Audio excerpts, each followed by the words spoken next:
yang sudah disampaikan Bu Ratna juga. Nama lengkapnya Yuliana Fitri, tapi dipanggilnya Mbak Ulir ya Mbak Ulir. Nanti mungkin saya juga agak kok namanya Mbak Ulir ya nggak ada ini ngambilnya dari mana gitu. Apakah Yuliana terus dicampur R yang di belakang atau gimana nggak kayaknya kok agak jauh gitu. Mbak Ulir ini berkarir di Maybank, alumni Universitas Gadjah Mada tahun berapa nih Mbak? 2002 ya, aku angkatan 2002. Oh 20 2002. tahun yang lalu. Oke, sama kita selisih 7 tahun Mbak. Saya Oh, 2009. Iya. Saya mahasiswanya Mbak Ide sih. Begitu, kemudian profil berikutnya adalah di Maybank sudah 8 tahun ya Mbak, lama sekali ini dengan berbagai macam posisi.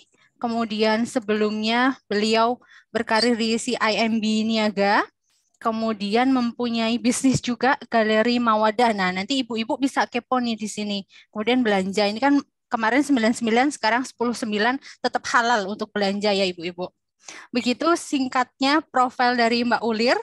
Dan hari ini kita akan menyimak bersama-sama belajar dari Mbak Ulir mengenai bagaimana mengelola keuangan secara efektif gitu. Ini sangat relate dan sangat kita butuhkan ya ibu-ibu sebagai manajer keuangan di negara rumah tangga masing-masing. Bagaimana kita bisa mendapatkan strategi dan juga bagaimana ya kita melakukan adaptasi-adaptasi terutama dengan akhir-akhir ini bukan kok sepertinya memang harga-harga bahan pokok kok mulai naik gitu. Kita sebagai ibu-ibu 500 perak kali sekian item itu sangat signifikan ya terhadap neraca perbelanjaan kita gitu. Nanti teknisnya adalah Mbak Ulir akan menyampaikan materi, kemudian apabila ibu-ibu ada pertanyaan silahkan mulai dicicil dituliskan di kolom chat. Nanti kita akan diskusi bersama di akhir setelah Mbak Ulir selesai menyampaikan materi.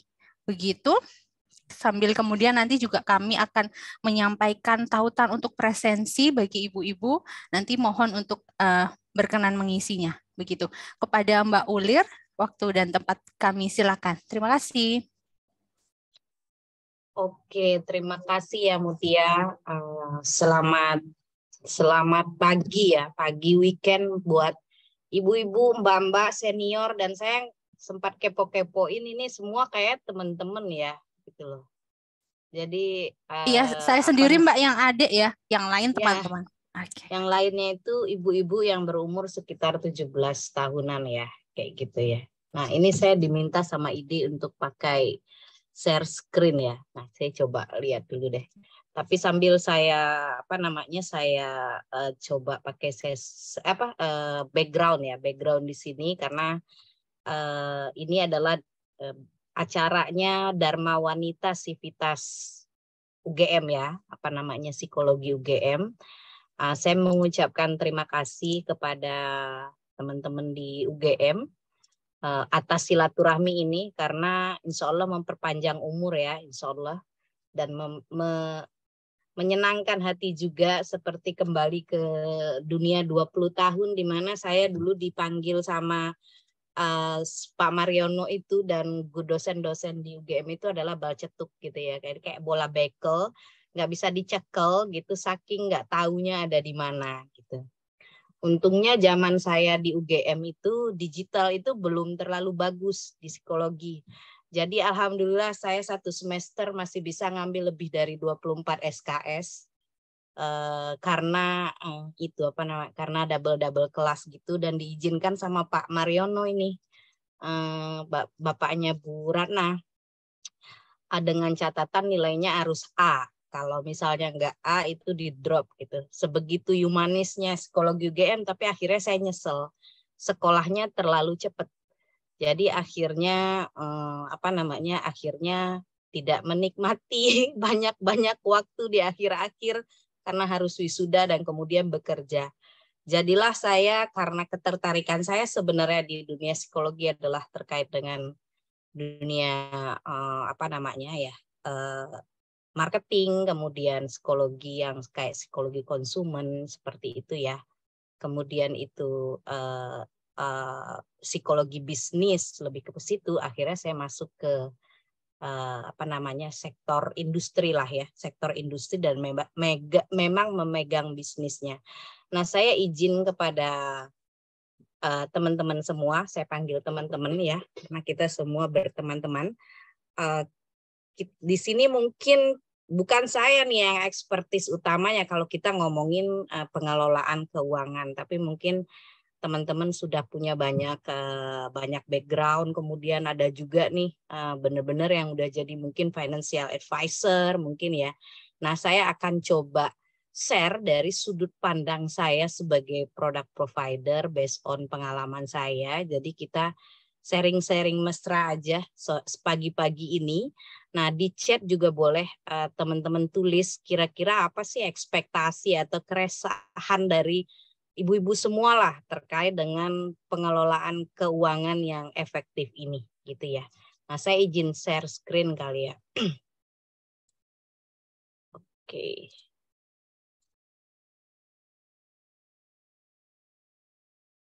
Sudah kelihatankah Bapak Ibu ini?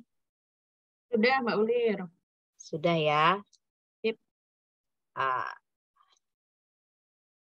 Jadi kalau kita ngomongin efektif mengelola keuangan ini sebenarnya buat apa sih gitu ya?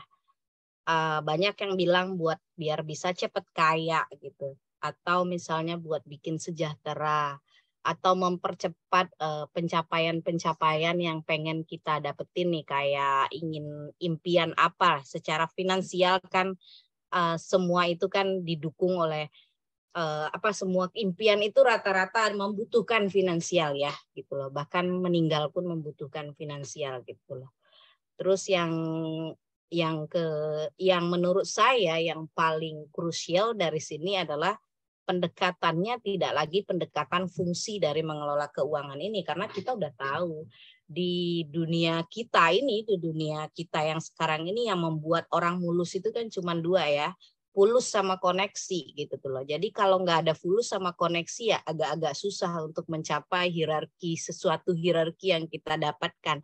Tapi terlepas dari itu sebenarnya pengelolaan keuangan ini lebih kepada, kalau menurut saya pribadi, adalah bentuk syukur dari rezeki ya, karena dan duit itu atau penghasilan yang kita dapat itu kan adalah rezeki yang sangat terlihat, yang memang membuat kita sustain lah, tetap hidup sampai dengan saat ini gitu.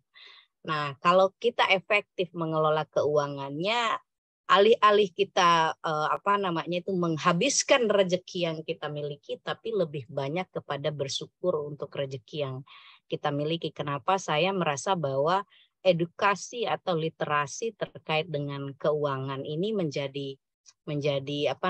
harus menjadi bahasan kita nih buat teman-teman semua ya, buat ibu-ibu ya. Setidaknya kita punya basic knowledge, setidaknya kita punya pakem gitu untuk melakukan pengelolaan keuangan yang efektif. Nah, nah ini saya pikir tadi saya nggak dikenalin, tapi akhirnya sudah dikenalin. Tetapi buat ibu-ibu semua ya, memang walaupun saya basicnya psikologi, tapi fokus ke bidangan saya sekarang lebih banyak kepada hal-hal yang berbau terkait dengan konsumen, kemudian marketing, kemudian analitik, industri, organisasi, seperti itu ya. Jadi buat Bapak Ibu juga, buat Bapak Ibu ya, buat Mbak-mbak atau ibu-ibu semua juga, kalau mau ngobrol terkait dengan itu, bagaimana caranya meningkatkan potensi dari penambah penghasilan ya, sedikit banyaknya saya juga punya pengalaman buat teman-teman semua, karena juga di tempat bekerja sekarang saya juga handle customer ya, seperti itu.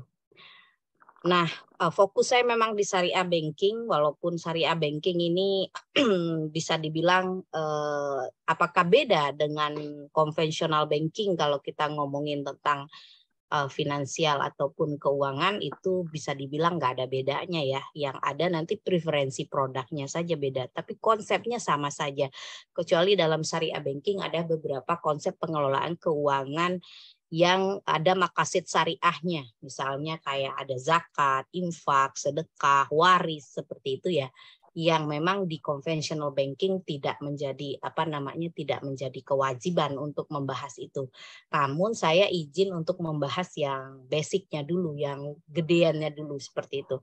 Karena kita ngebahas tentang financial planning atau kita ngebahas mengenai pengelolaan keuangan, itu ruang lingkupnya itu banyak sekali.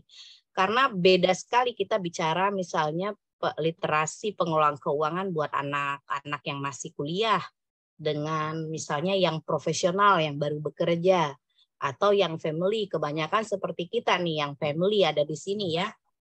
Mutia juga mungkin masih yang family ya.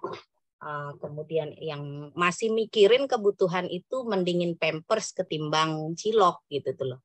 Nah, kalau yang ada juga yang sudah ada di level midlifer nih. Jadi yang sudah punya stabilisasi kebutuhan pokok, nah dia mau naik ke atas lagi. Atau juga sudah yang ada di silver age sama golden age nih.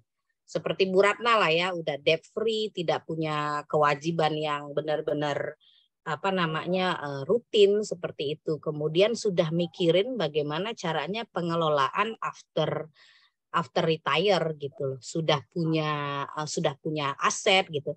Nah, itu banyak sekali skopnya. Jadi kalau kita mau ngomongin pengelolaan keuangan, kita tidak bisa ngomongin seperti kita belajar make up, nggak bisa disamain wajah satu dengan wajah yang lain. Tapi dalam hal-hal tertentu tetap ada pakemnya nih, teman-teman atau ibu-ibu atau mbak-mbak. Jadi nggak mungkin kita naruh alis gitu sekarang kayak alis Shinchan, kan itu ada pakemnya ya gitu. Kemudian kita nggak mungkin pakai lipstick yang pucet misalnya untuk orang yang kulitnya juga pucet misalnya kayak gitu. Nah, pakem-pakem apa sih yang perlu kita lihat? Nah, itu yang saya mungkin bisa sharing di sini. Tapi kalau misalnya teman-teman punya cerita lain atau misalnya punya pertanyaan lain, feel free untuk ditanyakan di sini. Kita diskusi dan ngobrol bareng-bareng ya. Nanti kalau ternyata tidak tahan juga pas saya sedang bicara ataupun sharing, teman-teman mau bertanya di chat, itu juga monggo. Saya nanti akan lihat. Kadang-kadang itu kalau nggak ditanyain malah lupa, is okay gitu. Kita punya ada punya media chat di sini. Nah, saya mau cerita tentang finansial planning atau kita ngomong pengelolaan keuangan itu sebenarnya kalau kita ngomongin pengelolaan keuangan kan kita pengennya kaya ya, kita pengennya berdaya gitu, kaya berdaya gitu. Kita pengennya itu punya kemampuan finansial yang tidak tidak membebani kita. Nah, kalau kita ngomong dari ini bukan sesuatu yang empiris ya, tapi menurut saya ini sesuatu yang sangat-sangat faktual terjadi. Karena sebenarnya kalau kita balik lagi kepada bagaimana pengelolaan keuangan yang efektif, satu slide ini sebenarnya sudah selesai. Ketika kita mempelajari gaya yang orang yang kaya. Nah, kita ngelihat dari gaya ini, dari mindsetnya mereka, dari dari behaviornya mereka, kita ngelihat kaya itu sebenarnya apa sih gitu loh. Kaya itu apakah kita punya banyak duit atau kita punya behavior atau mindset menjadi orang kaya. Seperti itu sebenarnya. Nah, kalau misalnya seperti itu bisa saja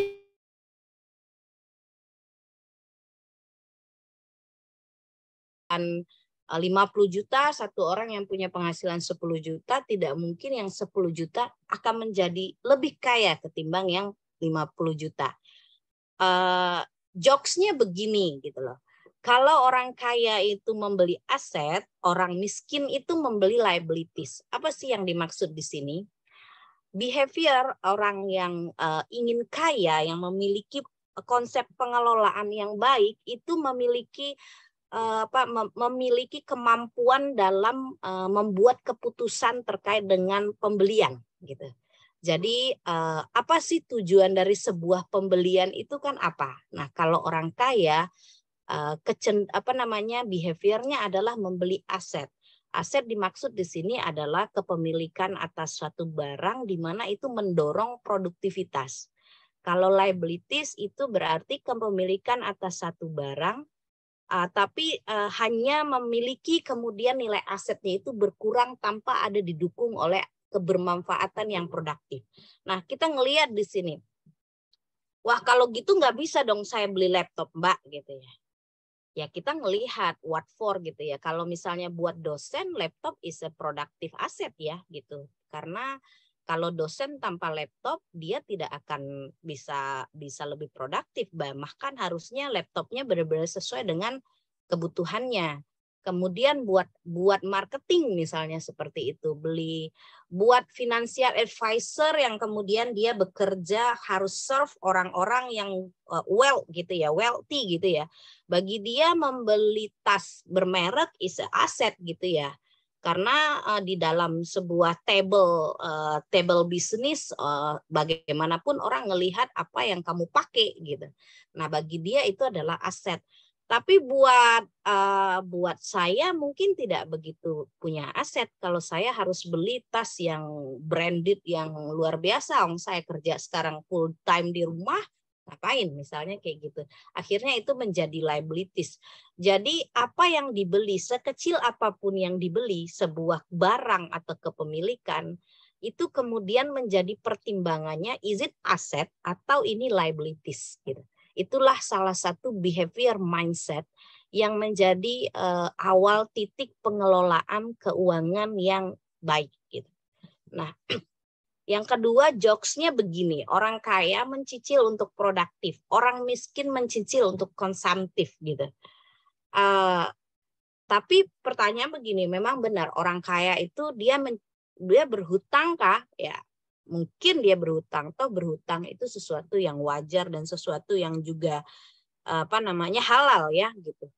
Nah, kemudian itu, tapi bedanya keputusan orang yang memiliki financial planning yang bagus, dia akan membuat sebuah hutang ataupun kewajiban mencicil untuk sesuatu yang juga produktif. Bisa saja untuk bisnis baru, atau dia nyicil buat rumahnya, kemudian itu dikontrakin, kemudian cicilannya kemudian dari uang sewanya, atau dia nyicil buat misalnya kamera, tapi kameranya dipakai untuk foto, kemudian dia dapat sampingan dengan fotografer misalnya gitu. But orang miskin kemudian mencicil sesuatu untuk konsumtif gitu. Tidak ada additional value yang dimiliki oleh yang harus ada di setiap proses mencicil itu. Jadi hanya untuk memiliki aja. Contoh cicil untuk beli perhiasan misalnya kayak gitu. Cicil buat beli barang-barang memasak tapi juga tidak dipakai, sometimes begitu ya gitu. Nah, terus gimana cicil pengen beli mobil tapi sebenarnya pengen beli mobil doang, itu bukan sesuatu yang akan menunjang productivity gitu. Toh misalnya dengan naik motor is it okay kok, tapi kemudian kenapa harus nyicil mobil misal. Nah, bedanya ya tadi itu kapan bisa punya rumah kalau misalnya tidak punya rumah, kalau tidak mencicil rumah. Perspektif rumah memang sesuatu yang berbeda, karena kalau rumah kan memang aset yang bertumbuh ya seperti itu. Tapi kalau kita ngomongin selain daripada tanah bangunan, itu sebenarnya aset yang selalu akan nilainya berkurang gitu. Nah, bedanya adalah mindset orang kaya itu dia bisa menunda kesenangan. Memang agak no pain no gain lah ya di sini ya. Jadi daripada dia memiliki beban, dia lebih mau untuk menunda kesenangannya. Nah, akhirnya mereka melakukan hal-hal seperti menabung untuk mewujudkannya. Jadi misalnya, kayaknya penting banget punya mobil, tapi dengan punya motor sekarang itu sudah cukup. Tapi gue kepengen mobil bukan jadi sebuah kebutuhan, tapi menjadi sebuah keinginan. Nah, ketika keinginan, mereka akan serve itu dengan menabung, bukan dengan mencicil. Tapi itu yang menjadi key dari mindsetnya ketika kita memiliki pengelolaan keuangan yang baik. Nah, yang terakhir adalah orang kaya membeli fungsi, orang miskin membeli gengsi. Ini jokes yang paling sering kita ngelihat di media sosial ya. Jadi biasanya kita ngelihat itu yang punya Facebook aja pakai kaos biasa aja ya, tapi yang baru ngehit kemarin di Citayam udah pakai Gucci yang asli misalnya kayak gitu. Itu sesuatu yang memang itu real. Orang kaya tidak perlu lagi gengsi karena dia ngelihatnya bagaimana growth ya, bagaimana mereka berkembang, bertumbuh gitu ya. Dan apalagi kalau mereka itu kayanya tidak sekedar harta tapi juga kaya dari sisi apa namanya, sisi karya gitu ya. Jadi tidak perlu lagi ada proses membeli sesuatu, melakukan purchasing itu dengan impulsif dan tidak memikirkan fungsinya. Cuman ini sebenarnya seperti teman-teman melakukan apa namanya ya, terapi kepada pasien atau klien ya, atau dokter mengobati pasien atau psikolog mengobati klien. Sometimes itu saya pun belum saya ngomong di sini, saya pun belum melakukan ini 100% lah. Ada yang namanya itu hal-hal yang kita ngomongnya self reward gitu ya. Nah, nanti kita akan cerita juga itu. Kemudian ada yang kita ngomonginnya itu ya latah gitu ya. Latah pengen beli ini, pengen beli itu. Nah, nanti kita cerita apa sih tools yang bisa kita pakai untuk mengontrol kelatahan-kelatahan agar kita tetap bisa objektif dan tetap menjadi si orang kaya ini. Jadi kita apa tujuan dari pengelolaan keuangan ini? Menurut saya kita harus punya gaya si orang kaya ini, gitu loh. Menurut saya sih kita harus punya gaya ini. Ketika kita sudah memenuhi ketika kita sudah mampu menjalankan gaya si kaya ini, that's why pengelolaan keuangan menurut saya sudah diterapkan secara efektif. Nah, kalau teori ya banyak sekali nih, ada identifikasi keuangan, ada lihat lagi ngeliatin lagi kesehatan keuangan kita seperti apa, seperti itu ya. Tapi mindset ini menjadi awal dari kita untuk mau berniat untuk melakukan pengelolaan keuangan yang efektif gitu. Nah, kalau kita ngomongin secara pengertiannya ya gitu, definisinya, perencanaan keuangan, pengelolaan keuangan itu sih apa ya gitu ya. Kalau saya ngelihatnya tetap ini sebuah seni ya. Kenapa dibuat sebuah seni? Yes, ada pakem atau rules-nya, tapi sebenarnya itu lebih kepada kontrol dari masing-masing orang dan memang kreasinya ke masing-masing orang. Namun tujuannya yang sama seperti tadi, efektif, efisien, bermanfaat seperti itu. Jadi apa yang kita punya, penghasilan yang kita punya dan kita miliki tetap bisa efektif, efisien, dan bermanfaat untuk mencapai arti sejahtera. Nah, sejahtera ini kan definisinya masing-masing. Kalau kita melihat dari rute awal kita punya stage of life lah, kita lulus kuliah, kemudian menyiapkan uang pernikahan, kemudian menyiapkan dana buat beli mobil misalnya. Tapi kalau misalnya orang Jogja mungkin nggak beli mobil dulu. Kalau orang Jakarta mungkin beli mobil dulu. Bisa saja begitu ya. Kemudian menyiapkan dana pembelian rumah. Tapi ada sebagian orang beranggapan rumah itu bukan sesuatu yang menjadi pokok ya gitu. Is it okay ngontrak dulu karena mungkin dia punya rumah yang nanti bisa ditempati bersama orang tuanya, we don't know gitu ya. Jadi ini adalah arti sejahtera itu semua orang itu beda-beda. Dan sekarang bukan modelnya lagi bahwa stage of life itu kayak dipenuhi. Zaman dulu memang habis kamu kuliah, kamu harus punya pekerjaan. Pekerjaan itu kudu beli mobil, habis itu nyicil rumah, habis itu kamu nyiapin dana sekolah anak gitu ya. Nah, ada beberapa yang kebutuhan-kebutuhan yang sekarang ini sudah mereplikasi kebutuhan primer zaman dulu gitu loh. Dulu kebutuhan primer itu ya pangan, sandang, pakaian. Kalau misalnya kita ngomong di sebuah tempat yang urban gitu ya, yang kayak Jakarta, Jabodetabek lah, itu mungkin lebih penting atau lebih primer misalnya kendaraan ketimbang rumah misalnya begitu. Nah, hal-hal seperti itu yang menurut saya seni ini akan berlaku. Kenapa kita harus melihat benar-benar ke diri kita sendiri tanpa harus membandingkan dengan orang lain gitu. Jadi stepnya bisa berbeda, tapi tujuannya sama, yaitu mencapai arti sejahtera buat kita masing-masing. Nah, kenapa pengelolaan keuangan ini yang menjadi harapan kita untuk sejahtera? Kenapa enggak bisnis aja? Kenapa enggak nyari sampingan aja? Kenapa enggak misalnya enggak nungguin warisan aja misalnya kayak gitu? Karena sebenarnya ada yang menjadi kontrol besar di diri kita untuk pengelolaan keuangan ini, yaitu di mana mengatur pengeluaran kita akan menjadi kekuatan yang lebih besar ketimbang kontrol kita terhadap penghasilan. Apalagi most of teman-teman di sini sama kayak saya ya, masyarakat gajian gitu ya. Jadi naik gaji even nggak sama dengan inflasi mungkin ya tiap tahun ya. Insya Allah kalau teman-teman UGM di atas inflasi lah ya gitu. Tapi yang paling bisa kita atur dan bisa menjadi kayak semacam surplus adalah mengatur ke pengeluaran ketimbang kontrol kita terhadap penghasilan. Yes, kita harus nambah penghasilan dong biar kita cepat sejahtera. Tidak segampang itu juga karena tiap orang punya kapabilitas dan kapasitas dari sisi waktu, misalnya dari sisi tanggung jawab, dari sisi skill yang berbeda-beda. Jadi memang benar kata orang Amerika gitu ya, tidak yang membuatmu kaya bukan gaji yang kamu terima, tetapi berapa pengeluaran yang kamu keluarkan setiap bulannya.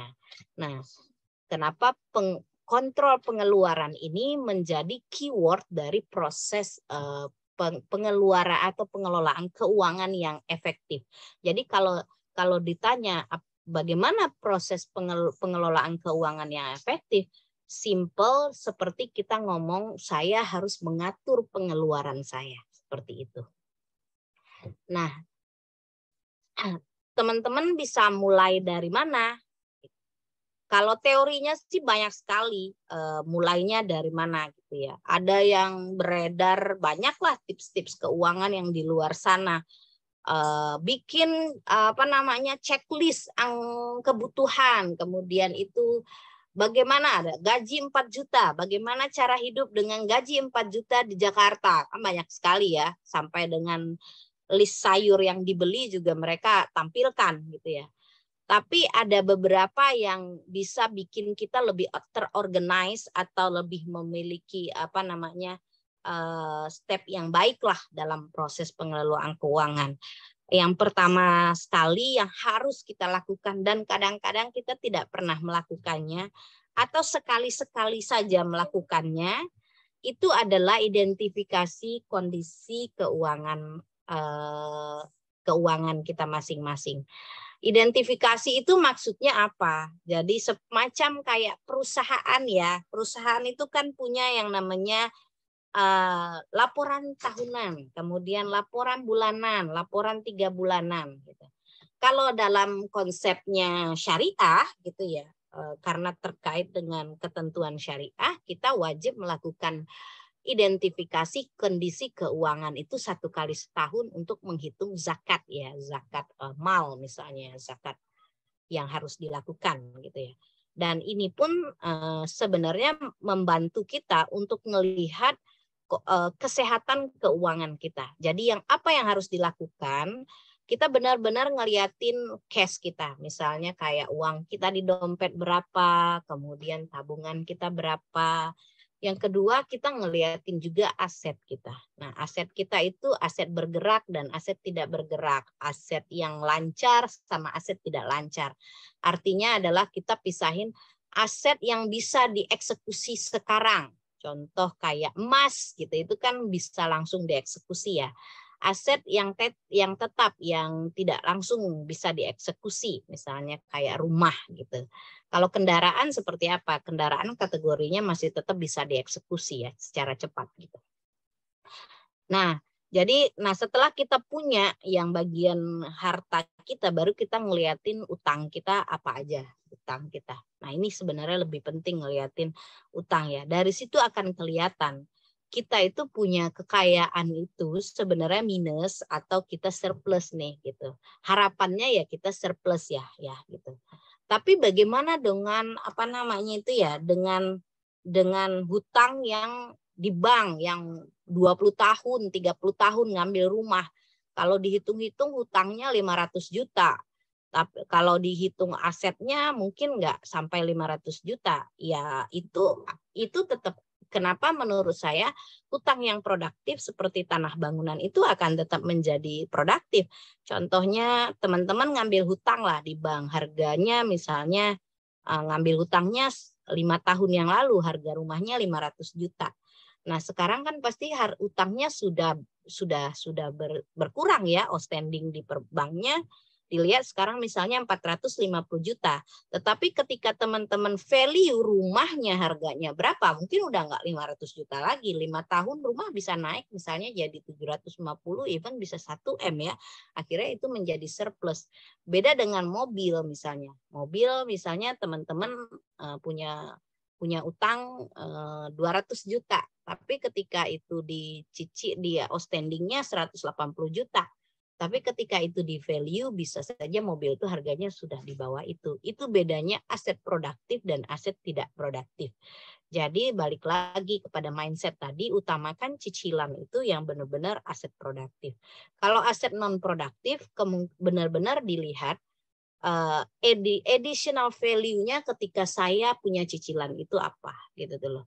Misalnya saya nyicil mixer yang baking set misalnya sampai dengan, kan baking set itu mahal sekali ya ovennya, sampai dengan 100 juta. Tetapi sebenarnya revenue dari baking set itu ketika saya ngeliatin ya depresiasinya 100 juta, saya nyicil misalnya 5 tahun. Berarti ya sekitar berapa juta itu setahun gitu ya. Nah, 20 juta misalnya kayak gitu. Nah, 20 juta tapi revenue 1 tahun itu bisa misalnya 500 juta. Akhirnya itu juga jadi surplus ya buat teman-teman.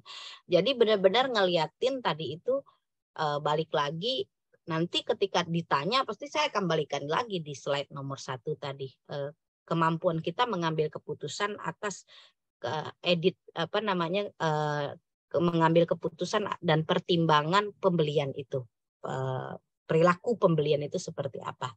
Nah, yang kedua identifikasi kebutuhan. Jadi ada yang namanya kebutuhan itu sesuatu hal yang wajib kita realisasikan.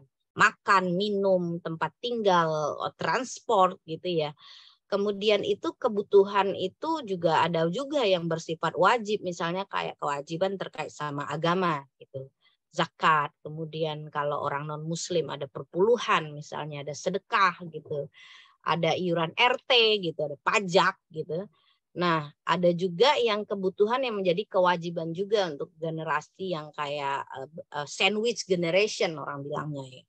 Jadi juga harus bantu orang tua, bantu saudara gitu ya. Nah, diidentifikasi itu berdasarkan priority-nya. Priority-nya yang pertama ya harus perut dulu ya, kalau nggak makan gimana hidup gitu. Kemudian keluarga, kemudian baru yang lain-lain, kewajiban yang lain.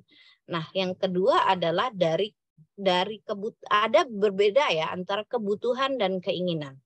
Kalau kita ngomongin traveling itu kebutuhan atau keinginan? Kebanyakan ngomongnya adalah keinginan ya gitu. Nah, ketika kita ngomongin keinginan, kita harus definisikan lagi mana yang utama.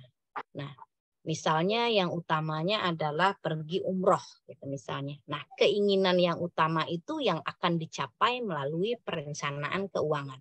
Stop itu masih belum investasi sampai di fase ini. Itu masih pada tahap kebutuhan dan keinginan. Jadi kalau ada orang yang bilang, saya nabung buat haji, saya nabung buat umroh, it's not an investment. Itu bukan investasi, itu adalah finansial atau perencanaan keuangan untuk mewujudkan keinginan. Gitu. Nah, dari kemampuan kita akan bisa sortir keinginan mana yang bisa kita penuhi dalam jangka waktu berapa. Itu adalah proses yang kedua. Nah, yang ketiga kita ngelihat juga nih parameter pengelolaan keuangan itu apa sih yang kita sebut dengan pengelolaan keuangan itu. Yang pertama tadi sudah kita ceritakan ke identifikasi kebutuhan. Nah, ada beberapa hal yang sometimes kita lupa. Kebutuhan itu kan sebenarnya biaya hidup ya, biaya hidup. Biaya hidup ini ada yang saat ini nih, yang benar-benar kita butuhin saat ini. Misalnya kayak bayar uang sekolah anak, kemudian makan, rumah tangga, transport, semuanya itu adalah saat ini. Tetapi kita lupa mengidentifikasi biaya di masa depan. Biaya di masa depan itu sebenarnya sudah menjadi kewajiban. Contoh adalah pajak mobil, pajak kendaraan, misalnya kayak gitu ya. Yang kedua juga misalnya uang sekolah anak yang tiap tahun itu tuh loh, uang kegiatan tahunan misalnya ya. Terus ada juga yang premi asuransi, yang ngambil produk asuransi yang jatuh temponya tahunan, misalnya kayak gitu. Ada juga mudik. Mudik itu kan biaya hidup ya, yang apalagi kalau misalnya rutin dilakukan setiap tahun. Nah, ketika kebutuhan masa depan ini, kebutuhan atau saya bilang adalah kebutuhan hidup atau biaya hidup yang tertunda ini tidak dipersiapkan anggarannya, akhirnya itu yang menjadi celah untuk berhutang. Jadi misalnya kayak bulan Juli tiba-tiba KTA naik tuh di bank karena semua orang ngambil bulan Mei karena semua orang ngambil yang namanya duit buat kebutuhan anak mau masuk sekolah. Nah, anak masuk sekolah, even 7 tahun lagi, 10 tahun lagi, kemudian atau 3 tahun lagi, itu adalah kewajiban. Artinya itu adalah kebutuhan hidup. Terus ada yang bilang, ayo nabung buat investasi sekolah anak. No, itu belum menjadi investasi, itu masih memenuhi kebutuhan. Dan artinya ketika itu masih memenuhi kebutuhan, itu artinya wajib. Gitu loh. Itu wajib dilakukan proses penganggarannya. Nah, ketika anggaran itu bisa saja dari yang namanya kita punya pemasukan rutin atau kita punya pemasukan yang tidak rutin. Misalnya kayak bonus, tunjangan, hasil jual aset, misalnya kayak gitu.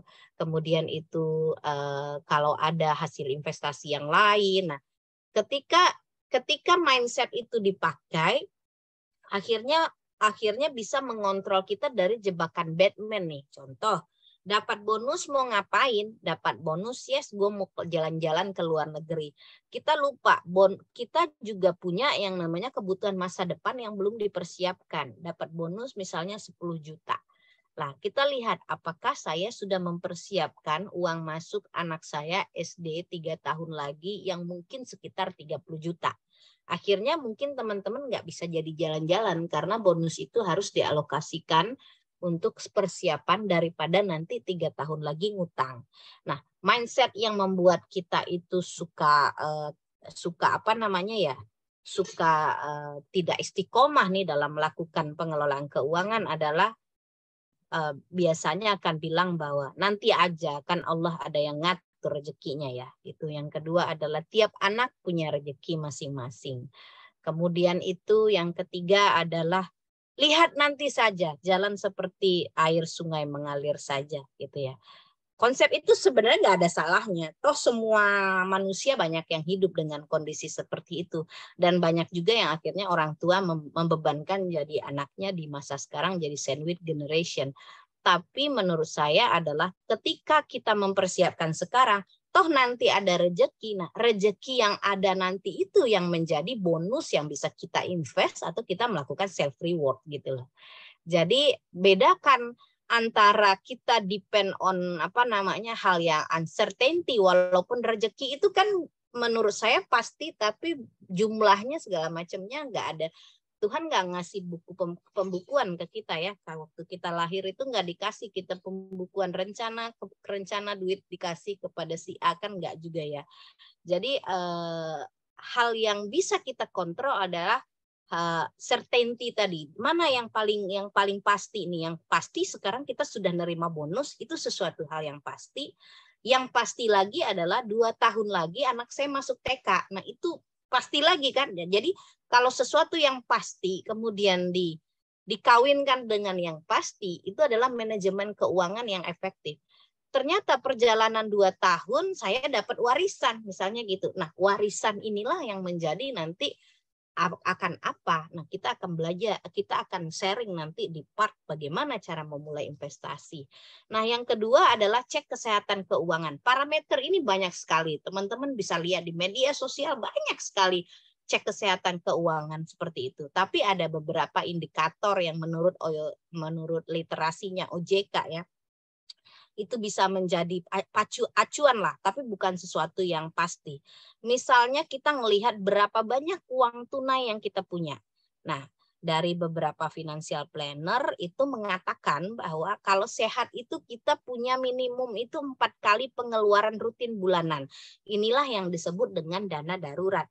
Apa sih dana darurat itu? Kita punya cadangan cash. Cadangannya itu dalam bentuk cash ya, aset liquid, bukan rumah, bukan mobil, bukan saham, bukan reksadana, tapi cash ya. Cash itu minimum 4 kali pengeluaran rutin bulanan, itu menjadi dana darurat di kita. Nah, kalau belum punya itu, artinya keuangan kita belum sehat.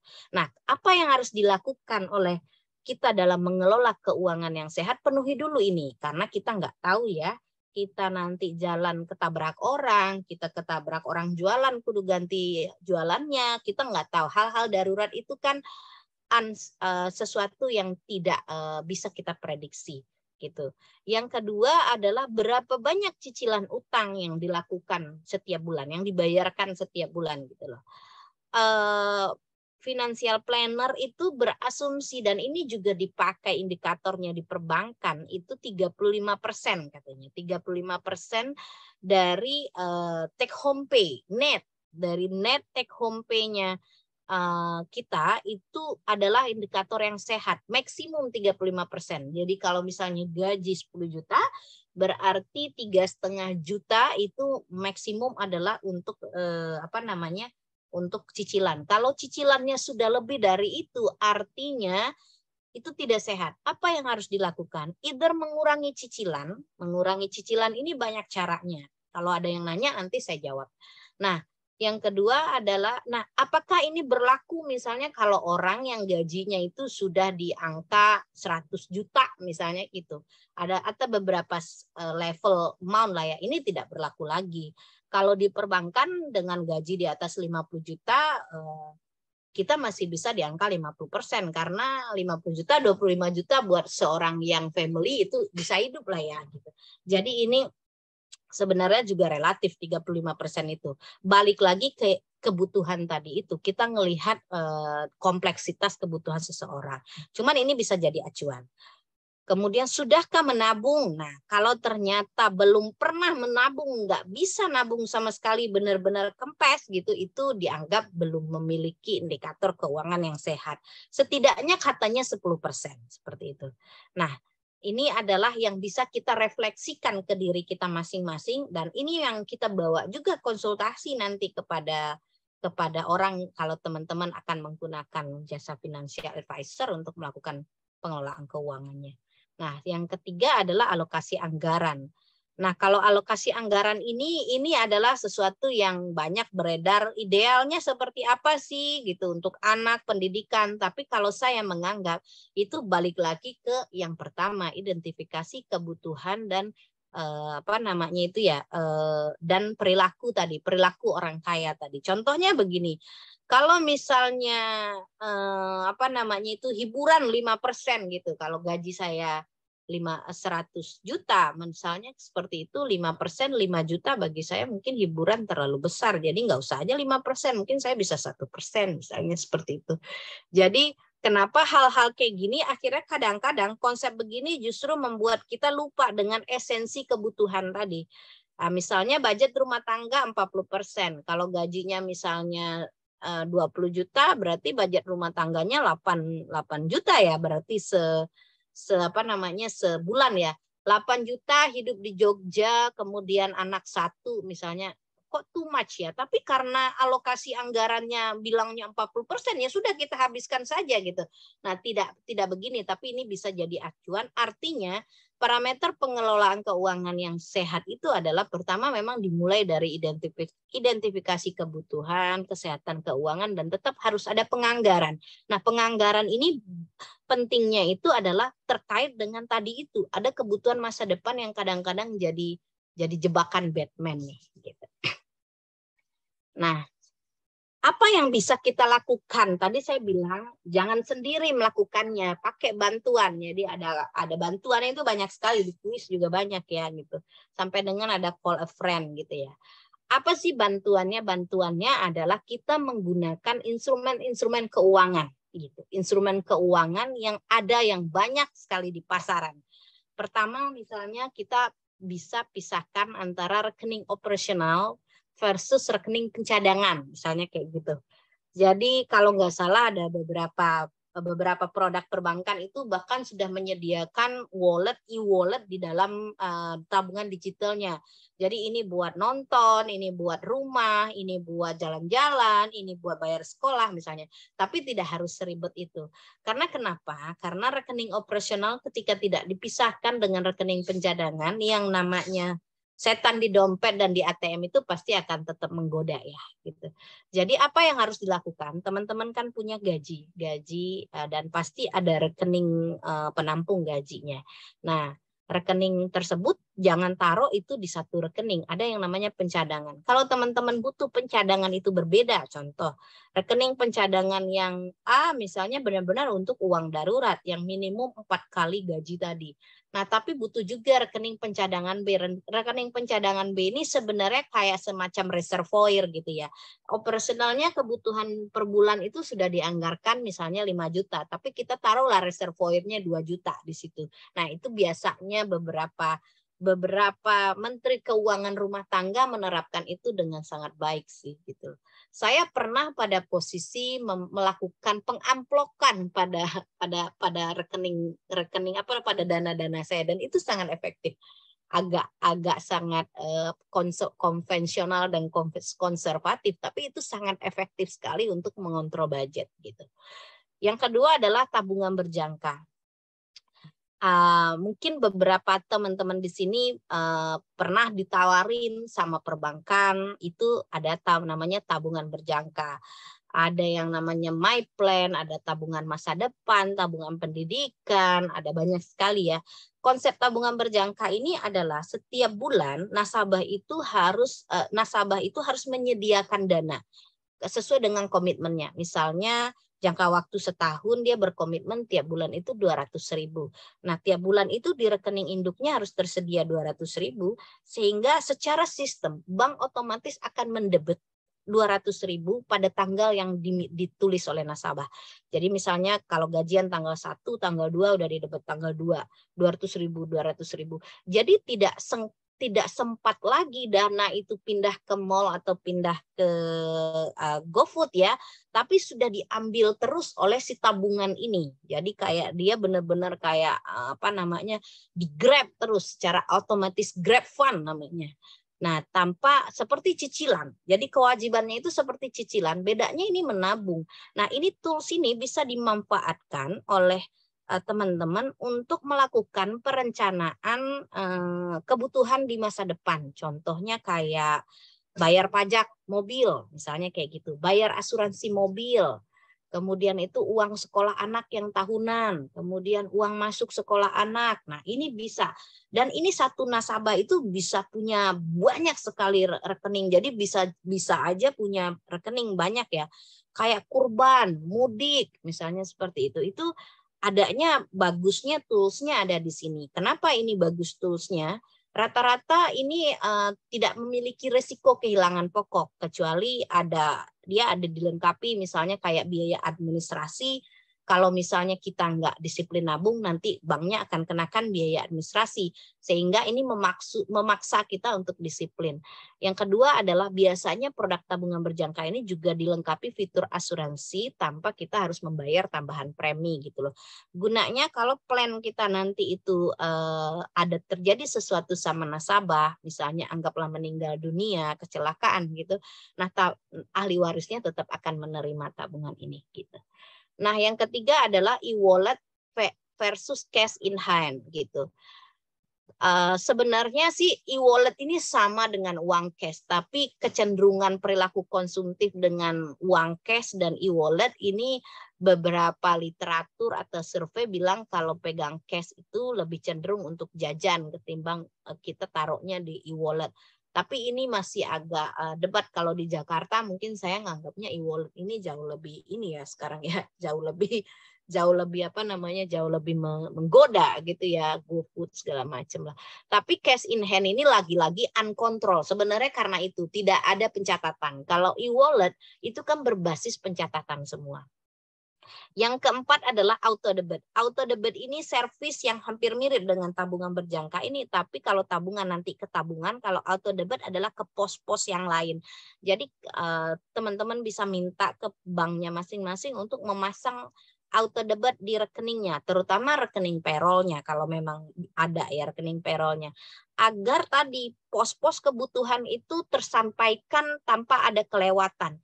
Contoh biaya sekolah anak, kalau memang bisa di auto debit. Kemudian sedekah misalnya kayak gitu ya, cicilan, kemudian itu biaya les anak, auto debit, biaya gaji pembantu misalnya.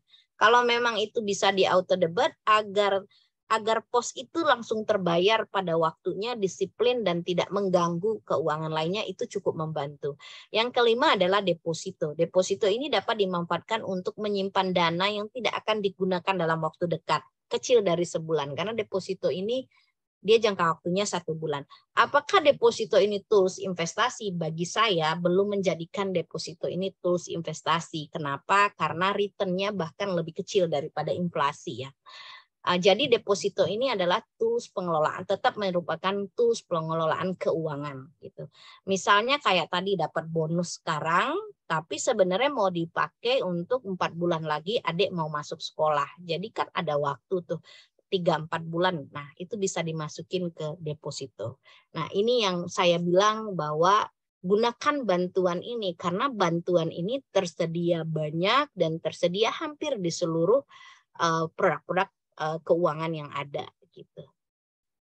Nah, ini adalah kita ngomongin tadi keuangan kita sudah sehat, kemudian itu kebutuhan sudah ada, kemudian anggaran kebutuhan masa depan juga sudah termanage, dana darurat juga sudah ada. What next gitu ya? Kita baru ngomongin tentang investasi. Kapan kita bisa mulai investasi nih? Beberapa financial advisor bilangnya kalau investasi itu kita mulai pada saat kita udah bebas dari hutang, nah atau tagihan. Kalau mau bebas dari hutang sepenuhnya buat orang karyawan biasanya memang menjadi wah kapan saya lunasnya rumah saya, kalau misal kapan saya berinvestasi. Tapi yang dimaksud di sini adalah tagihan juga ya. Misalnya kalau kita utang kita 6 juta per bulan, setiap bulan melalui gaji kita itu sudah selesai dengan 6 juta tersebut. Seperti itulah. Hutangnya hutang yang kalau hutang konsumtif itu memang harus bebas semua, beda dengan hutang produktif ya. Dan usia kita masih produktif. Kenapa usia yang tidak produktif, mohon maaf ya, kamu banyak sekali senior di sini ya. Kita lebih menyarankan untuk pengelolaan keuangan dibandingkan dengan investasi, karena investasi harusnya sudah dimulai dulu waktu kita usia produktif untuk menyiapkan usia non produktif kita. Kenapa? Karena orang yang non produktif dalam artian sudah masuk ke golden age gitu ya, itu lebih banyak memerlukan cash in hand ketimbang aset investasi. Jadi kalau ada rumah, waktunya jual rumah memang gitu. Misalnya depend on kesehatan, kemudian itu tidak ada pemasukan lain ya, karena sudah tidak ada penghasilan, berarti kebutuhan-kebutuhan itu diterima dari investasi dia yang harusnya di zaman dulu gitu loh. Jadi kalau ada yang sudah 55 itu melakukan investasi, tiba-tiba beli saham, beli apa, itu beresiko tinggi dari sisi konsep pengelolaan keuangan. Yang kedua, kita harus lakukan mapping dulu. Yang pertama kali dilakukan mapping adalah profil risiko kita.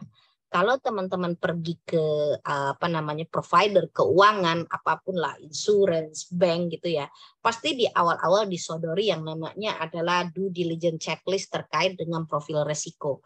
Nah, biasanya kalau salesnya bagus dia akan wawancara yang sangat detail sih, tapi kalau enggak ya udah diisi aja tantangan biasanya gitu. Apa sih profil risiko?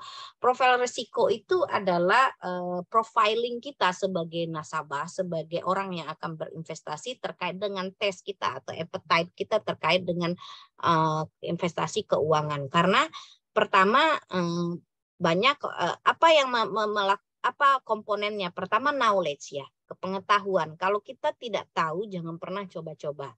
Kalau mau nyoba, ya tahu dulu baru nyoba gitu. Yang kedua adalah terkait dengan kebutuhan likuiditasnya. Misalnya kita mau investasi, tapi sebenarnya dana ini harus segera saya pakai, misalnya untuk 2-3 tahun lagi buat anak saya nikah gitu. Tapi kita ambil investasi yang bond atau sukuk yang kemudian itu jangka waktunya panjang gitu. Yang ketiga adalah ya tadi itu sense kita terkait dengan resiko kehilangan dana itu.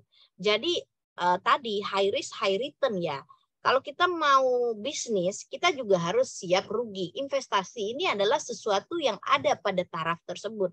Kalau misalnya itu tidak siap, ya kita tidak bisa berinvestasi gitu loh. Atau kita memilih investasi yang benar-benar low banget risikonya. Yang ketiga, jangka waktu kita harus pikirin juga. Kita mau yang short investasinya atau yang medium atau yang mau yang lama. Gitu. Nah, kalau untuk yang lama biasanya beberapa financial advisor atau kemungkinan itu akan tidak masalah mengambil produk-produk yang high risk high return. Tadi yang saya bilang high risk high return.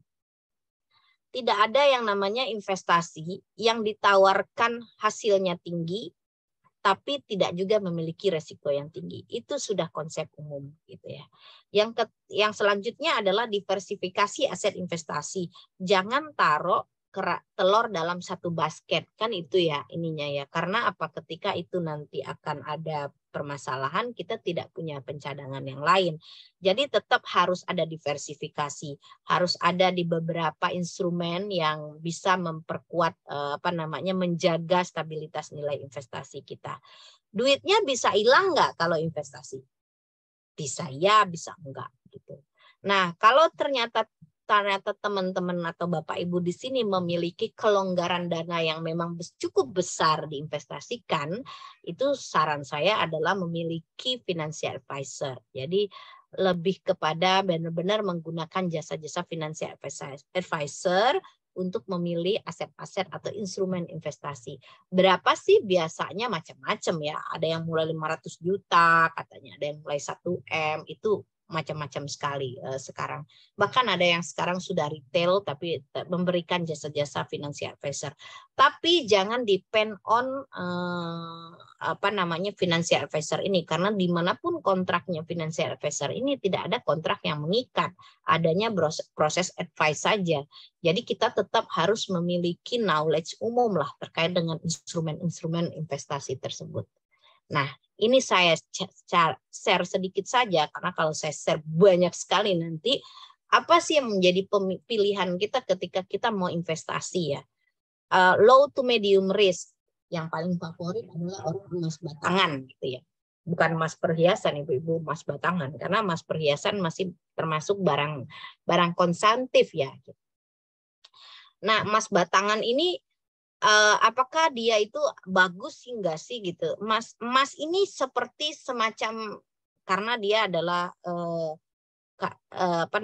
salah satu komoditi yang sangat liquid gitu. Jadi kalau saya melihat emas ini cukup menjanjikan enggak? Menjanjikan buat apa? Kalau menjanjikan untuk sesuatu yang bersifat memanage inflasi mungkin saja, tapi itu pun harus dalam jangka waktu yang cukup lama ya. keunggulan emas ini hanya karena dia liquid. Padahal sebenarnya karena komoditi, kita ngelihat konsepnya komoditi, pasti ada selisih antara harga jual dan harga beli. Jadi kalau misalnya kita beli sekarang harga emas 1 juta, kemudian besok kita butuh duit, kita jual emasnya, harga emasnya 800.000. 200.000 itu adalah margin jual beli. Dan itu adalah lumrah di pasaran. That's why jangan dikira emas ini tidak punya resiko gitu. Resikonya yang pertama yang sudah terlihat adalah adanya di selisih margin tersebut. Tetapi secara konsep investasi ini termasuk low risk gitu. Artinya bila Bapak Ibu beli emas ini kemudian disimpan dalam jangka waktu misalnya di atas 1 tahun, ya secara track record dia akan minimum stabil gitu loh, tidak naik, tidak turun drastis gitu.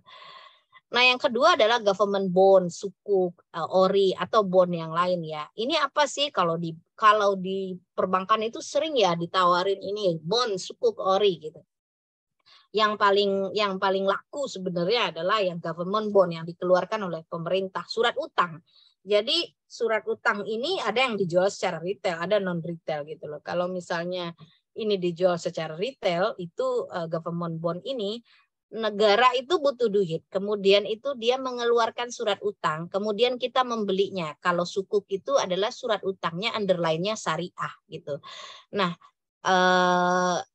kita membeli surat utang itu, kalau kita keep dalam jangka waktu, dia akan kembali nilainya karena ada penjaminan government. Apakah semua bond atau surat utang itu terjamin nilainya? Tidak. Kalau government itu dianggap yang paling low resikonya karena dijamin oleh pemerintah pengembalian investasinya. Nah, gimana caranya? Misalnya ada bond ori yang dijual sekarang misalnya.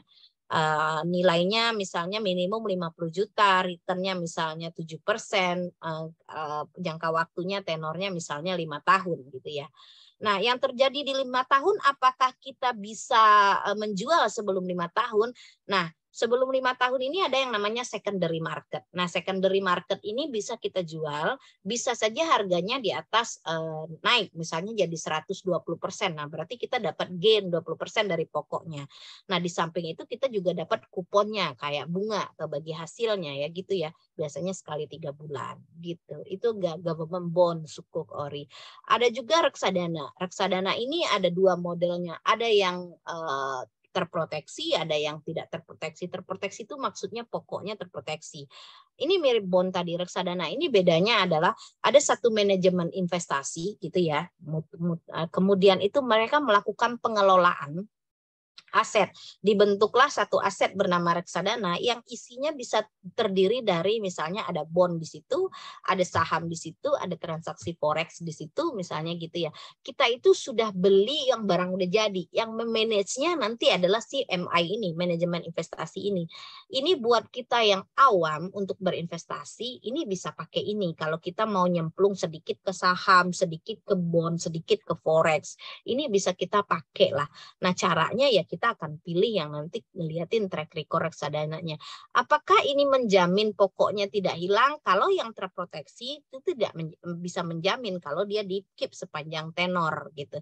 Liquidnya gimana? Kalau yang terproteksi biasanya tidak begitu liquid karena dia harus di keep sepanjang tenor. Tapi kalau yang tidak terproteksi, anytime kita bisa jual reksadananya. Yang terakhir adalah properti. Properti ini masih investasi yang menjanjikan, tapi ingat di properti itu resiko yang menjanjikannya itu apa? Yang menjanjikan nilainya naik terus ya dalam jangka waktu panjang tapi ya.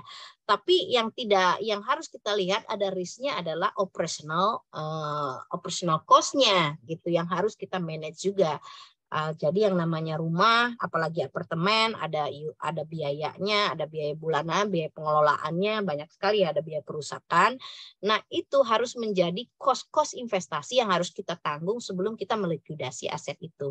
Jadi kalau jual rumah, benar-benar dilihat apa saja cost perawatan, kemudian itu yang sudah kita keluarkan agar bisa menutupi agar margin ketika kita menjual rumah tersebut tetap bisa menghasilkan keuntungan gitu. Nah, yang high risk-nya apa? Yang high risk-nya yang paling sering disebut saham. Saham ini high risk nggak sih? Ya, high risk-nya ada dua perspektif ya. Kalau kita beli yang namanya saham blue chip gitu ya, kemudian diambil dalam jangka waktu yang lama, kita keep 10 tahun, 5 tahun ya mungkin nggak high risk gitu ya. Kalau kita misalnya beli saham Astra, beli saham yang besar-besar misalnya gitu. Nah, cuman ketika dia high risk, kita terjadi pada proses trading tadi itu. Trading ya, jual beli saham. Kalau kita nggak punya ilmunya ya ini pasti high risk lah. Yang kedua adalah peer-to-peer lending. Ini baru, ini peer-to-peer lending ini gitu. Nah, ini saya sarannya teman-teman jangan sekali-sekali coba kalau memang tidak punya ilmunya. Karena ilmu di sini adalah ilmu lending, ilmu evaluasi keuangan, ilmu ngeliatin market, ilmu itu. Jadi apalagi peer-to-peer lending ini sekarang banyak sekali ya protes dari konsumen ya, tidak memberikan transparansi proses kepada konsumen. Terakhir adalah kripto gitu ya. Kripto ini di Indonesia belum diperbolehkan ya gitu. Untuk dilakukan mata uangnya, tetapi investasi kriptonya sudah diperbolehkan.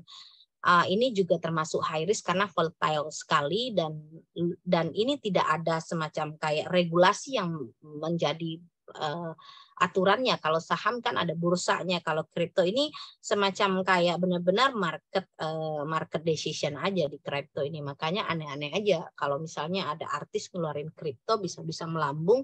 Once kalau artisnya ada apa-apa, nah gimana? Jadi resikonya itu sangat-sangat luas, itu kompleks dan analisa resikonya seperti itu.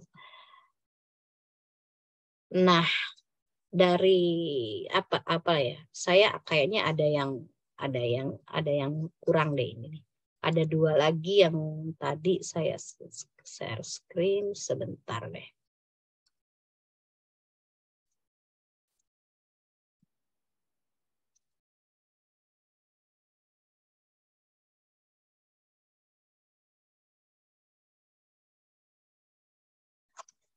Nah, terakhir mungkin saya mau cerita karena kayaknya kok tidak ada di sini ya tadi itu. Saya cerita mengenai Mbak Ulir.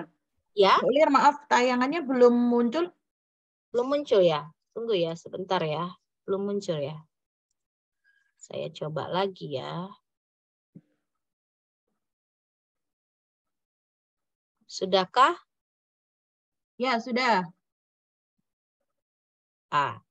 Terakhir, sebelum saya yang terakhir ini adalah saya pengen bercerita mengenai asuransi. Banyak teman-teman yang kalau saya sharing ini di komunitas yang lain itu nanya, asuransi itu investasi nggak? Gitu. Kalau saya menilainya asuransi itu adalah proteksi, bukan investasi. Apa yang diproteksikan? Apakah kesehatan kita? Ataukah kalau asuransi jiwa berarti jiwa kita, bukan berarti beli asuransi nggak bisa mati ya gitu. Tapi asuransi itu adalah memproteksi resiko keuangan kita, resiko finansial yang diproteksi. Karena kalau kita sakit berarti harus bayar obat. Kalau kita kecelakaan berarti harus bayar ganti rugi perbaikan mobil. Kalau rumah kita kebakaran berarti harus perbaikan gitu.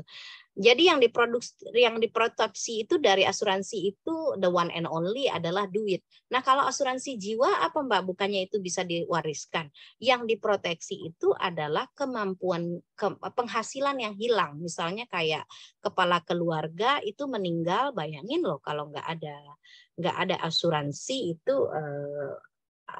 keluarganya akan hidup dengan apa, misalnya seperti itu. Apakah asuransi ini wajib ya gitu? Kalau OJK memang menghimbau kita itu memiliki proteksi ini agar meminimize tadi yang namanya kita punya resiko. Minimum itu di beberapa faktor yang sangat krusial. Misalnya yang sangat krusial itu apa sih? Kesehatan misalnya gitu ya. Tapi kan kita sudah punya BPJS, ini setidaknya ini sudah tercover. Yang kedua adalah asuransi jiwa tadi itu. Memang ada beberapa kita yang punya yang namanya BPJS, tapi kan gaya hidup masing-masing orang kan berbeda-beda ya gitu. Jadi apakah itu cukup? Nah, ingat ketika kita membeli asuransi, memiliki asuransi artinya kita membeli asuransi. Jadi itu adalah bagian dari pembelian ya. Pembelian, kata yang kita bayar premi itu adalah pembeliannya. Jadi masukkan itu ke dalam anggaran kebutuhan pembelian, bukan investasi gitu loh. Tapi kan ada unit link, Mbak. Bahwa unit link itu kan sebagian investasi, sebagian asuransi gitu tuh ya. Pertama kita harus ngelihat dulu, kita kadang-kadang seringnya itu sudah double-double atau triple-triple atau banyak sekali beli unit link. Jadi harus balik lagi ke identifikasi kebutuhan. Kita sudah punya barangnya nggak? Barangnya apa? Asuransi jiwa. Oh kalau sudah ada, ada. Tapi kalau belum ada ya nggak apa-apa. Unit link ini uniknya adalah dia menggabungkan proteksi dan investasi. Jadi misalnya kita kasih premi misalnya 1 juta, itu ada beberapa produk ya. Ada yang 50-50, misalnya 50% buat proteksi, 50%-nya buat asuransi, misalnya gitu. Nah, kenyataannya konsumen ini sering protes nih, atau nasabah ini sering protes. Loh kok jadinya malah dikit dapatnya, saya nabung unit linknya 1 juta, setahun harusnya dapatnya 12 juta dong. Tapi 10 tahun 120 juta. Waktu saya eksekusi 10 tahun cuma dapat 20 juta, katanya begitu. Terus kemudian protes gitu ya ke financial advisor. Dia lupa kalau yang 1 juta yang dia bayarkan itu tidak semuanya investasi, tapi adalah sebagian adalah premi gitu loh. Jadi kalau kita ngelihatin insurance, kita harus ngelihatin bahwa kita memang butuh proteksi gitu loh. Ketika ada investasi di belakang produk itu merupakan ekstra atau lebih kepada inovasi dari produk itu sendiri gitu. Terus yang terakhir yang mau saya sharing adalah kan sekarang ada juga syariah. Apa bedanya produk keuangan syariah dengan konvensional ini gitu ya. Pertama kita lihat keuangan syariah ini lahir dari adaptasi konvensional. Kenapa? Keuangan konvensional ini lahir pada zaman Belanda, berarti udah ratusan tahun lalu ya, udah 400-an tahun lalu lah gitu ya. Tapi keuangan syariah ini lahirnya baru di akhir tahun 90-an gitu loh. Jadi sangat-sangat baru untuk sebuah sistem keuangan. Akhirnya produknya itu kenapa beda produk keuangan syariah di Asia Tenggara dengan di Timur Tengah misalnya.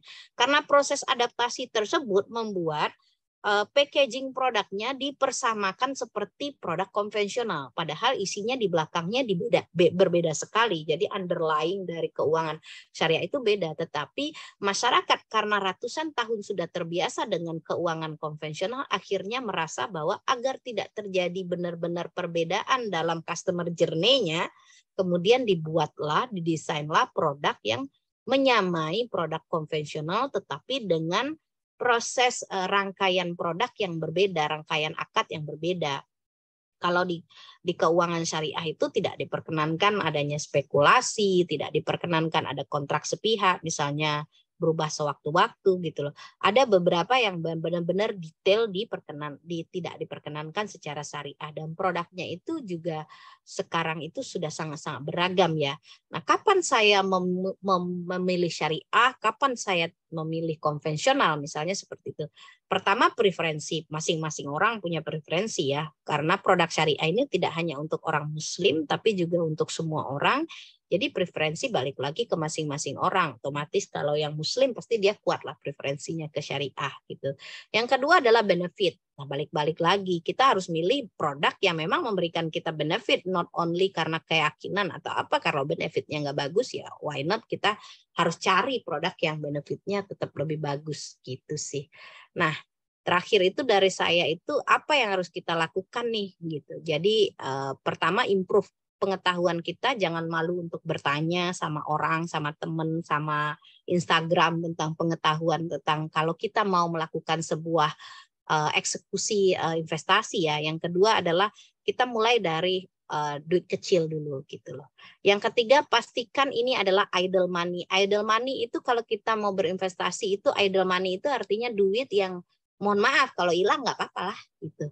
Jangan duit yang 3 tahun lagi buat bayar anak gue sekolah loh. Nah, balik lagi itu belum menjadi tools investasi, itu masih kebutuhan ya gitu ya. Jadi idle money ini benar-benar yang idle gitu, yang nggak diapa-apain gitu. Ya sama kayak olahraga, no pain no gain gitu. Jadi kalau kita nggak mau kalau kita mau dapat gain yang bagus ya kita harus bersusah-susah lah mencari ilmunya, mempelajarinya seperti itu. Terus itu, nah terakhir dari saya adalah kaya. Kalau kita tadi ngomongin kaya, sebenarnya kaya itu tidak cukup. Jadi kalau menurut kita adalah parameter abadinya itu ya kita bersyukur dengan yang kita punya dan selalu bertumbuh, dan pengelolaan keuangan ini adalah wujud dari kita syukur dari penghasilan yang kita punya, tapi kita maunya selalu bertumbuh ya, mudah-mudahan barokah ya intinya. Nah, kalau dari saya segitu aja ini Mbak Mutia, Mbak Ide, ini ada beberapa pertanyaan, apa mau saya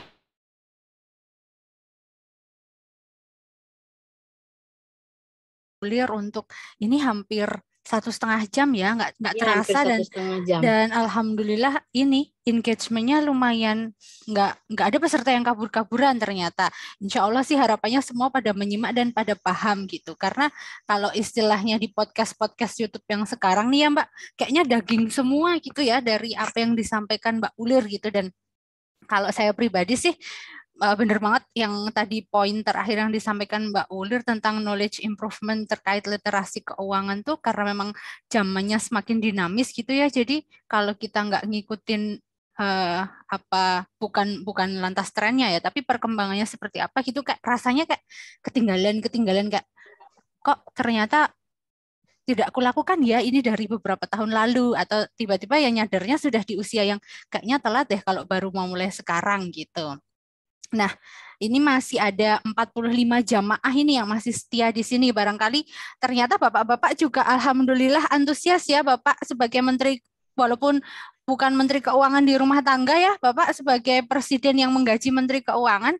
Barangkali ada pertanyaan atau ibu-ibu ada pertanyaan bisa disampaikan nggih melalui kolom chat atau bisa langsung open mic, nanti raise hand dulu. Apakah ada? Kita masih ada waktu 30 menit untuk diskusi. Kok tidak ada? Ini jangan-jangan bingung atau memang sudah paham ya? Oke, saya aja yang bertanya Mbak Ulir, ada titipan 2 pertanyaan ini dari Japrian. Mungkin sebetulnya ada yang tanya juga yang hal yang sama gitu ya, barangkali ada 4 malah 4. Yang pertama ini kayaknya juga saya butuhkan sebetulnya terkait rekening nih Mbak Ulir. Kan biasanya kalau di organisasi kita punya default rekening yang kita gunakan untuk payroll gitu. Nah, selain rekening payroll itu sebaiknya kita punya berapa rekening gitu, terutama untuk pos-pos berikutnya, misalnya untuk kebutuhan rumah tangga, kebutuhan hidup, kemudian mau investasi dan sebagainya, sebaiknya minimal berapa rekening yang kita punyai gitu. Karena kalau saya awal-awal dulu ya rekeningnya cuma 1 itu aja, duitnya nyampur-nyampur di situ terus gitu. Jadi kadang bingung bocornya berapa, nambalnya berapa gitu tuh sama sekali tidak termonitor, dan itu kayaknya mengerikan ya kalau diterus-teruskan gitu. Monggo Mbak Ulir. Iya, kayaknya banyak yang mau nanya tapi takut nanti isi dapurnya kebongkar katanya gitu. Boleh nanti Japri sama Mbak Mutia, tidak disebutkan nama ya gitu. Kita tidak melihat apa namanya ya, kita kan sama-sama belajar di sini ya. Kalau salah kemudian belajar itu malah biasanya lebih efektif loh gitu. Nah, yang terkait berapa rekening, kalau 1 itu menurut saya sih nggak ideal, karena yang namanya kita punya kebutuhan itu banyak sekali ya. Terus kemudian itu godaannya juga banyak sekali kalau 1. Berapa itu tidak ada rumus yang pasti itu berapa, tapi ngelihat dari tadi itu. Yang pertama adalah rekening operasional. Rekening operasional itu artinya benar-benar rekening yang kita gunakan hari-harinya. Kalau perusahaan itu dia punya juga yang namanya rekening operasional. Artinya keluar masuk duitnya itu ada di situ. Nah, berapa duit yang harus ada di rekening operasional tersebut? Yang ada di rekening operasional tersebut adalah sesuai anggaran daily life yang kita sudah tentukan. Misalnya kayak daily life kita berapa nih untuk kebutuhan keluarga. Itu misalnya satu keluarga butuh misalnya 5 juta ya, berarti 5 juta ada di situ. Nah, di luar dari itu ada yang kita sebut dengan pencadangan atau rekening cadangan lah ya. Rekening cadangan ini bisa artinya dana darurat, bisa juga artinya ya memang reservoir aja. Kalau misalnya 5 juta tadi tidak terpenuhi, berarti 5 juta tadi nggak cukup, berarti kita minta bantuan sama si rekening cadangan ini gitu ya. Terus yang ketiga itu yang saya bilang tadi itu adalah tools untuk membuat rekening tabungan berjangka untuk kebutuhan-kebutuhan masa depan ya. Kalau saya list kebutuhan ke masa depan saya biasanya saya sudah pusing sendiri tuh ya. tiap tahun mudik, tiap tahun kurban. Habis itu tuh tiap tahun bayar uang kenaikan uang kegiatan anak sekolah. Tiap tahun pajak mobil jatuh tempo, asuransi jatuh tempo, ada PBB rumah gitu ya. PBB rumah di Jakarta lumayan loh gitu ya. Habis itu banyak sekali ternyata yang biaya-biaya tahunan yang kita pikir itu tuh akhirnya dihitung-hitung, wah jutaan juga nih tiap bulan harus nabung ya. Nah kalau ternyata itu tidak diambil langsung dimasukin ke tabungan berjangka tadi, ya akhirnya tidak akan bisa pas waktu jatuh temponya nanti yang ada kita ngambil KTA. Nah itu tuh pas jatuh tempo. Jadi kalau ditanya berapa rekening, minimum itu kita punya 2 rekening itulah minimum ya.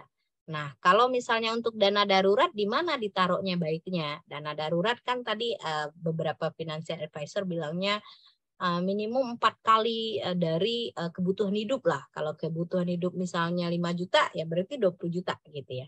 20 juta ini ditaruh di mana gitu. 20 juta ini ditaruhnya itu di tempat yang sangat-sangat liquid dan tidak ada resiko pokok yang hilang. Bisa di tabungan atau di deposito gitu misalnya. Nah, itu untuk naruh dana darurat tadi. Tapi kalau di tabungan biasanya dana darurat ini lari lagi ke lari lagi ke duit-duit yang tiba-tiba impuls tadi ya kalau di tabungan. Jadi kalau saya dana darurat itu better teman-teman taruh di deposito gitu. Itu sih. Ada lagi mungkin yang mau bertanya ini di chat barangkali ada ini. Ya.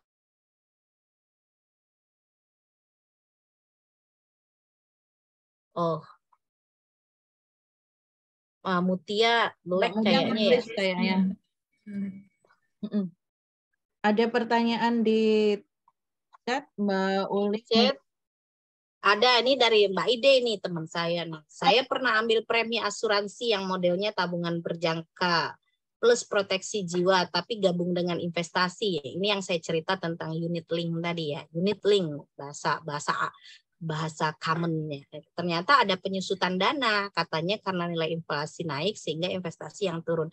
Yang kita lihat tadi yang namanya unit link itu ada 2 komponen yang kita bayarkan setiap bulannya. Yang pertama itu adalah komponen premi. Nah kalau komponen premi itu kita beli, itu nggak mungkin balik. Namanya premi, itu kontribusi, itu nggak mungkin balik. Nah, yang kedua adalah baru komponen investasi. Nah, komponen investasi ini tergantung tipe asuransi yang kita pilih. Kita pilih yang biasanya mereka bilangnya konservatif, medium, atau mereka bilangnya high return lah ya gitu. Artinya terlihat dari komposisi apa-apa saja kemana saja dana itu dialokasikan. Biasanya ada saham, ada mutual fund, ada reksadana, ada yang lainnya gitu ya. Nah, bisa nggak dia naik turun? Ya bisa, karena nilai saham, nilai reksadana, nilai forex, transaksi forex, keuntungan tersebut itu juga bisa naik turun gitu. Tapi naik turunnya akan berasa sekali ketika teman-teman hanya mengambil reksadana doang. Kalau reksadana kita kan tidak bayar premi, kita hanya bayar benar-benar dana tersebut dialokasikan untuk investasi gitu. Tapi bedanya reksadana tidak dapat proteksi gitu. Jadi kenapa menurut saya membeli asuransi tersebut harus benar-benar tahu itu untuk apa? Untuk proteksi kah? Kalau untuk proteksi harusnya kita sudah lillahi ta'ala beli proteksi ya gitu. Itu benar-benar beli proteksi gitu. Bukan berarti kita menginvestasikan sesuatu gitu. Nah, bisa naik turun katanya nilai inflasi. Inflasi sih tidak terlalu berpengaruh kepada instrumen investasi yang kompleks seperti itu. Ya ada pengaruh tapi tidak signifikan lah ya. Inflasi itu biasanya berpengaruh pada konsep-konsep investasi kayak bond, kayak deposito yang menghasilkan bunga atau bagi hasil. Tapi kalau misalnya unit link itu biasanya dia berbasis saham juga banyak tinggi dan forex sih gitu loh. Jadi kenapa itu bisa naik turun? Karena aset investasi yang dipilih oleh perusahaan investasi asuransi tersebut juga naik turun gitu. Ada lagi yang bertanya itu saya langsung jawab aja ya. Mbak Lulu ini strategi mengumpulkan dana darurat bagaimana? Ada misal untuk butuh waktu 1 tahun untuk mengumpulkannya, berarti selama 1 tahun itu fokus ke dana darurat dulu ya, berarti sinking fund untuk kebutuhan tersier ditunda dulu ya. Jawaban saya iya, benar, karena itu adalah dana darurat itu adalah indikator utama melihat keuangan kita sehat atau enggak. Karena gini loh, ada beberapa hal yang juga kita sudah punya asuransi mungkin ya, tapi kan tidak semua itu bisa risiko itu diatasi dengan asuransi seperti itu loh. Contoh kita sudah punya asuransi kesehatan BPJS, tapi orang tua kita mungkin BPJS tapi dia punya penyakit atau apa yang tidak di-cover BPJS, kita sebagai anaknya harus bertanggung jawab. Nah, kita harus punya dana darurat tersebut.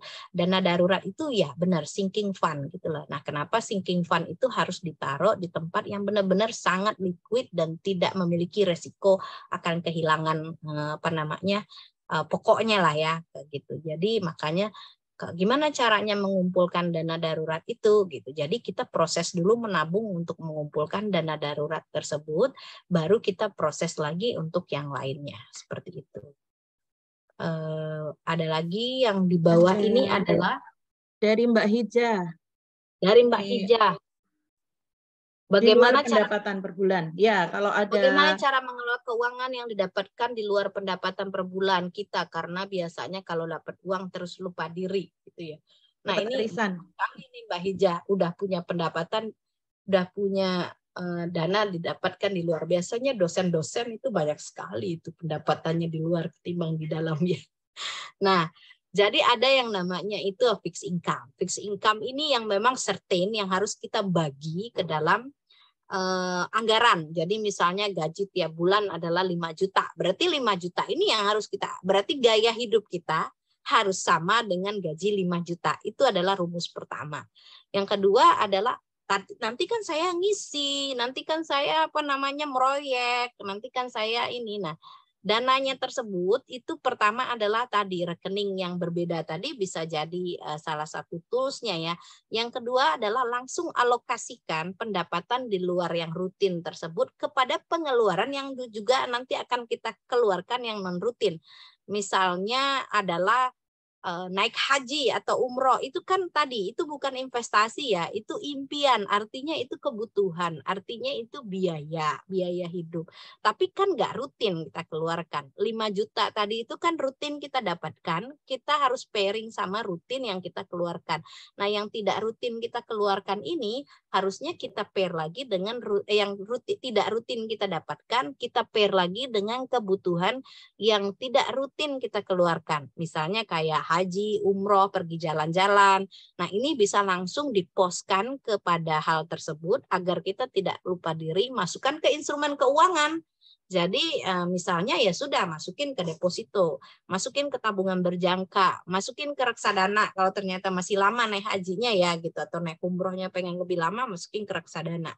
Nah, atau sesimpel beliin emas gitu ya. Karena kalau ada di dompet terus Mbak Hija ya, insya Allah nanti larinya ke mall ya, kemudian ke GoFood, kemudian ke Shopee, ke Tokopedia. Insya Allah akan seperti itu larinya itu. Tapi kalau sudah dialokasikan, diposkan, itu ke situ. Tapi kan saya sudah selesai, saya nggak punya impian lagi. Nah kemana nih gitu biar nggak tergoda dan lupa diri nih? Investasi gitu. Belilah instrumen-instrumen keuangan yang ada investasinya gitu. Akhirnya tadi balik lagi ke cara gaya hidup si orang kaya tadi, tools keuangan ini bisa membuat kita mengerem melakukan impulsif, pembelian yang impulsif seperti itu. Kemudian ini ada pertanyaan dari Mbak Dona. Kalau ingin lebih lanjut mempelajari literasi keuangan, ini bisa kemana Mbak Ulir? Ada rekomendasikah misalnya? Biar fun belajarnya ada akun IG apa gitu? Sebenarnya kalau Mbak Dona dia bisa belajar ke saya ya WA, tapi mungkin dia bertanya ke semua yang lain-lain di sini. Jadi ada sih banyak sekali di IG gitu kita ngomongin tentang cerdas mengelola keuangan. Saya nggak ada preferensi IG yang mana sih. Tetapi saran saya nggak belajar dari yang sepotong-sepotong kayak gitu. Ikutin webinar-webinar kayak gini kan banyak banget tuh di apa namanya di sosial media. Kalau dengan webinar mereka kan akan apa namanya akan memberikan secara sistematis, tetapi kalau IG lebih banyak semacam kayak post feed yang kita nggak tahu akarnya bagaimana ya gitu loh. Contohnya ketika dia bilang harus punya asuransi, tapi terus kemudian kita tiba-tiba harus punya asuransi, padahal sebenarnya kita belum butuh asuransi karena sudah punya, misalnya seperti itu, atau memang kebutuhan kita tidak punya gitu. Tapi menurut saya adalah mulai dari tadi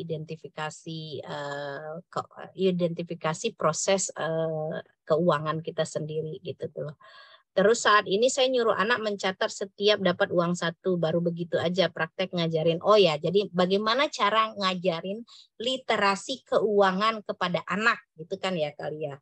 Apakah itu? Menurut saya yang harus diajarin dulu adalah mindset jadi orang kaya tadi.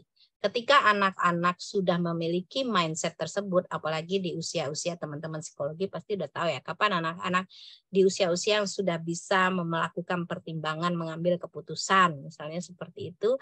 Nah, itu dulu yang mereka lakukan. Karena kalau misalnya menurut saya, kalau langsung disuruh mencatat uang saku tanpa dia tahu apa namanya itu ya buat apanya, bagi dia akan menjadi beban itunya gitu. Yang kedua adalah minta anak untuk menghargai dan bertanggung jawab atas uang saku tersebut gitu. Jadi dengan sendirinya dia akan melakukan pencatatan seperti itu sih. Dan banyak juga beberapa literasi keuangan anak yang membiasakan pola kebiasaan menabung. Jadi yang paling gampang buat anak-anak adalah menabung. Itu adalah sesuatu literasi keuangan yang lebih dulu harus dia tahu. Pertama adalah mengontrol impulsif pembeliannya. Jadi ketika dia mau beli barang, dia benar-benar tahu apa kegunaannya, apa fungsinya. Nah, yang kedua adalah membiasakan menabung. Menurut saya dua hal itu adalah sesuatu yang baik buat anak sih gitu. Kalau sampai mencatat setiap dapat uang saku, menurut saya sih lanjut ngopo kalau dia catat gitu tuh. Lebih penting menanamkan apa namanya itu ya, tadi itu perilaku dia agar tidak impulsif gitu tuh loh. Agar tidak impulsif, agar tidak ikut-ikutan sama teman, agar tidak apa namanya kan anak-anak juga seperti itu. Jangankan anak-anak emaknya aja juga begitu ya gitu tuh loh. Tetangga beli gorden baru pengennya beli gorden baru gitu. Iya, betul. Mungkin Kemudian yang ada lain ada kali yang bertanya ini ya, saya kayak baca catatan kayak di iya, radio aja kayaknya ya. monggo jika berkenan untuk unmute dan menyampaikan secara langsung kepada Mbak Ulir. Ini Mbak Lulu, mungkin ada pertanyaan berikutnya juga, Mbak Ari, juga berkaitan dengan rekening tadi, barangkali bisa disampaikan secara langsung. Oke, kalau enggak izin Mbak Ide nih nanyain yang terakhir nih, saya baca dulu yang dari terakhir ya. Karena ini tanyanya Dari adalah Mbak sekarang Ima. ini banyak sekali aplikasi menawarkan investasi reksadana gitu ya. Bagaimana memilih aplikasi investasi yang low risk dan aman bagi pemula? Ini apa namanya? Ini sesuatu yang apa namanya? Sesuatu yang bagus pertanyaannya, karena di luaran sekarang banyak banget tuh penawaran reksadana. Pertama itu kita melihat dari sisi reksadana. Reksadana itu ada reksadana saham dan juga reksadana campuran juga ada. Kemudian itu reksadana yang berbasis obligasi juga ada. Yang harus kita tanya dulu yang harus kita lihat dulu reksadana itu isinya apa.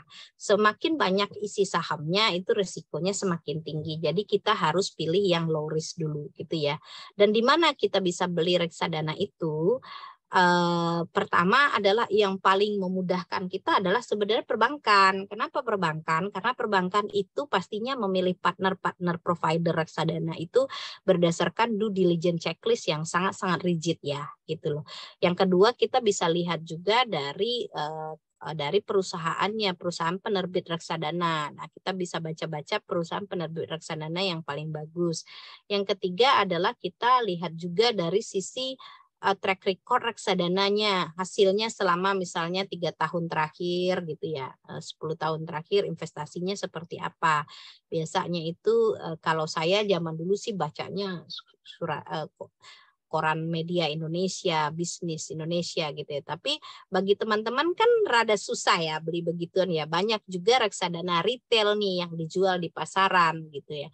Selama providernya itu bagus dan memang profil resikonya pasti diumumkan dulu karena itu terkait dengan OJK. Nah, pilih saja yang low. Nah, itu beli dulu reksadana yang biasanya juga ada bulanan. Tapi paling gampang lagi adalah pergi ke banknya teman-teman yang sekarang sudah berinteraksi, misalnya lagi pakai bank apa. Nah, nanyanya ke situ.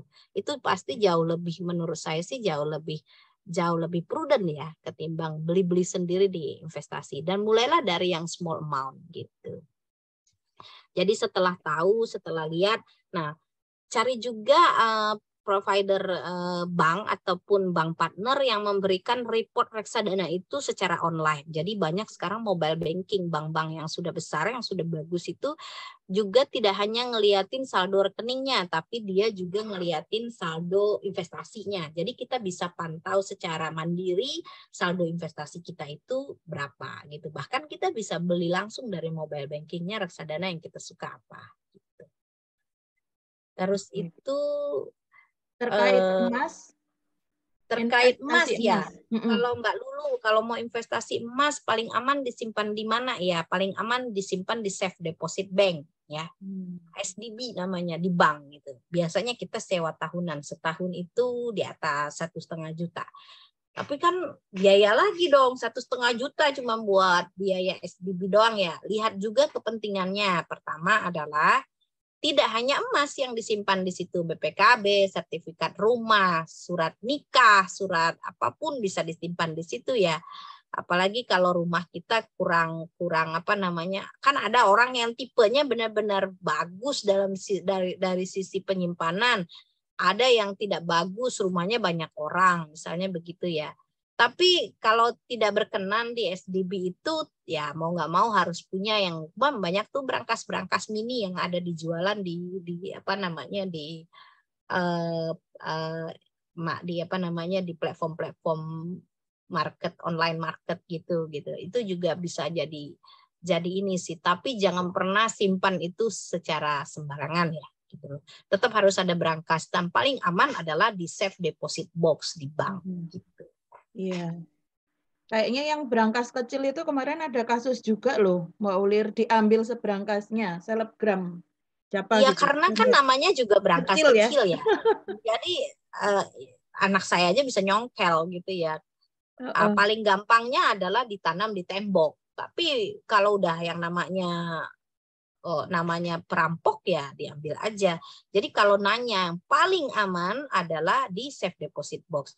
Di Pegadaian aman nggak gitu? Saya ngerasa Pegadaian juga sudah punya servis itu ya sekarang ya. Jadi asalkan servisnya sama dengan bank, safe deposit box-nya bank ya artinya itu aman. Tapi biasanya biayanya di Pegadaian cukup mahal gitu.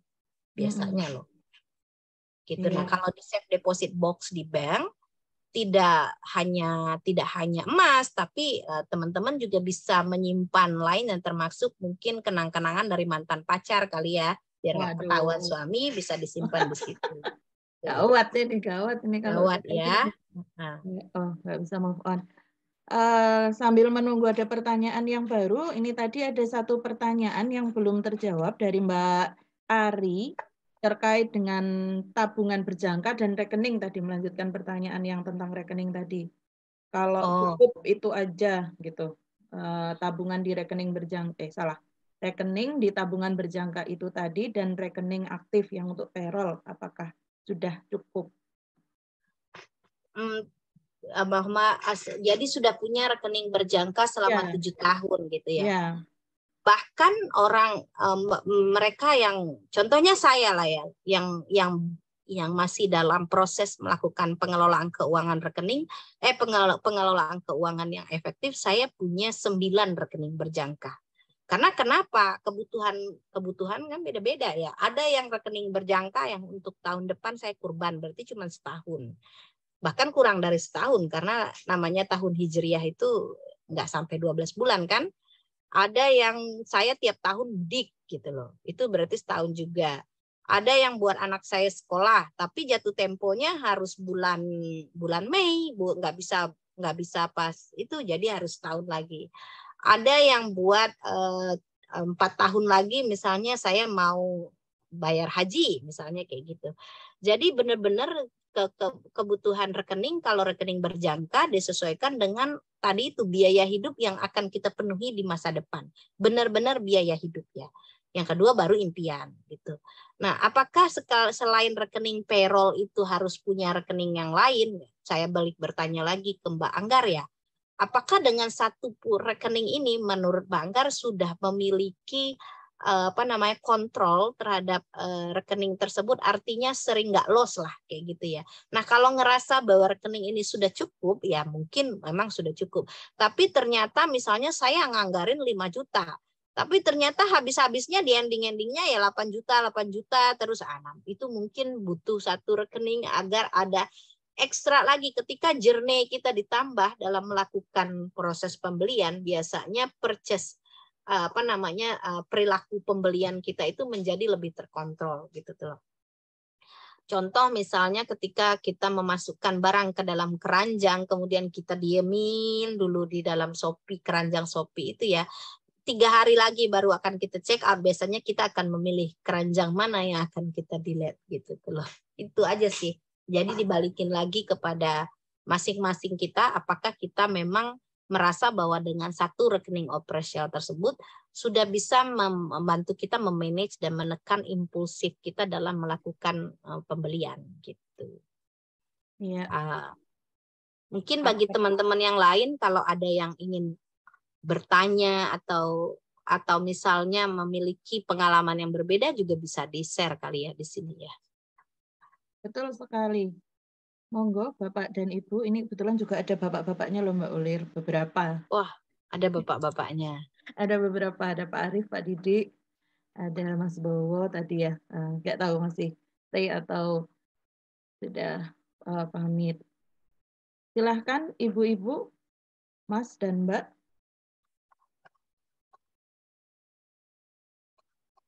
Baik, kalau belum ada pertanyaan baru, saya ikut nanya ya Mbak Ulir ya. Monggo Mbak Ide nih. Nanti Iya. saya langsung nanya nih. Kalau Iya, nah itu kalau misalnya tadi terkait dengan rekening pencadangan itu ya.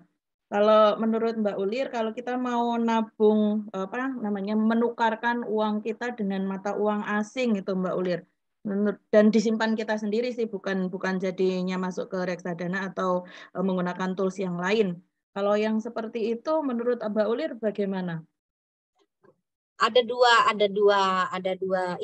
jawaban. Yang pertama adalah berbasis butuh atau enggak terkait dengan uang tersebut. Biasanya balik lagi kepada identifikasi kebutuhan masa depan. Contoh Mbak Ide mau ke luar negeri gitu ya, sekolah di luar negeri, tapi ternyata prediksinya misalnya memiliki literasi terkait dengan dolar nantinya bakal naik ya. Mumpung ada duit di sini ya sudah saya ngambil duit di sini aja. Berarti kan itu terkait dengan kebutuhan.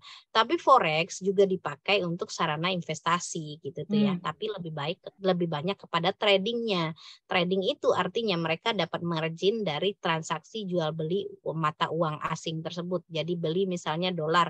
Sekarang kan dolar misalnya sekarang kan misalnya kayak dolar lagi minyak lagi turun misalnya kayak gitu ya, dolar agak turun misalnya, terus kita beli dolar, nanti pas di waktu tertentu dijual. Nah itu adalah tools cara-cara orang untuk melakukan tadi itu investasi ya, aktivitas berinvestasi gitu ya. Nah balik lagi kalau mau dengan yang kedua tadi, yang pertama kan berbasis kebutuhan, mau nggak mau ya memang harus dipakai ya nggak apa-apa. Tapi yang kedua adalah berbasis investasi, berarti yang harus dipakai lagi adalah konsep investasi tadi, artinya benar-benar idle money. Nah saya nggak punya waktu nih untuk melakukan proses transaksi monitor dolar. That's why ada hal-hal yang kayak reksadana tadi. Reksadana itu sudah merupakan komponen di dalamnya, ada forex, ada saham, ada bond gitu ya. Jadi sudah dikompon ke situ, sudah dikombinasikan ke dalam aset-aset tersebut. Tapi ada juga loh sekarang teman-teman yang banyak sekali menawarkan aplikasi-aplikasi trading forex gitu ya. Nah, itu dia mainnya secara robotik gitu. Banyak aplikasi itu yang belum mendapatkan license dari OJK. Jadi kita taruh aja duitnya, jadi keputusan beli dan jualnya itu dilakukan secara robot. Dan kalau secara prinsip syariah itu juga belum syariah ya, karena proses jual belinya juga tidak ada. Kan yang mutusin bukan kita yang punya aset, yang mutusin robotnya. Nah, itu hati-hati dengan itu. Tapi banyak sekali nih teman-teman saya aja banyak yang kecolongan. Termasuk saya sendiri juga pernah kecolongan tools investasi, bukan karena apa-apa, karena saya pengen nyoba ya sebagai pelaku di bidang keuangan kan kita harus nyoba. Jadi kalau di total-total banyak sekali duit saya hilang karena pengen nyoba-nyoba investasi di mana-mana, karena kalau nggak belajar biasa nggak tahu. Dan proses dan tools investasi zaman sekarang ya Allah Robi banyak sekali gitu loh. Dan banyak sekali yang tidak punya izin, tapi kita punya akses. Beda zaman dulu ya. Zaman dulu kalau nggak punya izin, nggak akan ada akses ke situ. Kalau sekarang akses sudah ada, izin belum ada. Gitu. Itu yang kita harus hati-hati. Gitu. Yang lain mungkin sudah menjawabkan Mbak Ide. Kalau Mbak Ide ya belilah, karena kan mau pergi keluar. Jadi lihat pas dolar lagi bagus, langsung purchase. Lagi dolar lagi bagus, bisa mungkin langsung beli. Gitu.